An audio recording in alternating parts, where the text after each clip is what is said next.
ብዙ ፍላጎቶች ነበሩ፣ ብዙ ምኞቶች እንዲሳኩልን የምንፈልጋቸው በእጅጉ የተመኘናቸው አሁንም እየጠበቅናቸው ያሉ ብዙ ፍላጎቶች አሉ።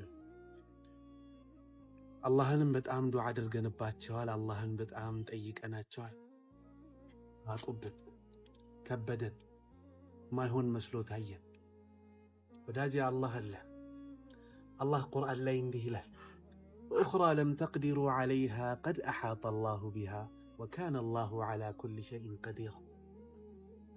እናንተ ያልቻላችሁት ከአቅማችሁ በላይ የሆነው አላህ ግን ያረሰው፣ አላህ ግን ያስቀመጠው እነዛ ጉዳዮች ይላል። አላህ ሁሉን ነገር ላይ ቻይ ነው ይላል ወዳጄ።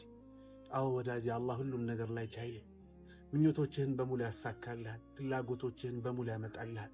ተስፋ ቆርጠህ የተውካቸው ግን አሁንም ልብህ ላይ ያሉ ምኞቶችህና ፍላጎቶችህን አላህ ሁሉንም ያመጣልሃል። የእቲ ቢሃ አላህ ሁሉንም ያመጣቸዋል ይላል ወዳጄ። ቁርአን እንዲህ ነው። ቁርአን ህይወት ነው። ተስፋ በቆረጠ ልብ ላይ ተስፋን ይዘራል። ህይወት በጨለመበት ልብ ላይ ህይወትን ያመጣል። ቁርአን እንዲህ ነው። በዚህ ረመዳን ከቁርአን ጋር እንዴት ነህ? ከቁርአን ጋር በደንብ እየተዋወክ ነው? ከቁርአን ጋር በደንብ እየተዋሃድክ ነው ወይ? ካልሆነ ካሁኑ ጀምር። ቁርአን ህይወት ነው። ቁርአን ብርሃን ነው። ቁርአን ለልብህ ህይወትን ይሰጣል። ለመኖር ተስፋንም ያጭርልሃል። ወዳጄ ወደ ቁርአን ጠጋ በል። ህይወት ትስተካከልልሃለች። ህይወት ታምርልሃለች።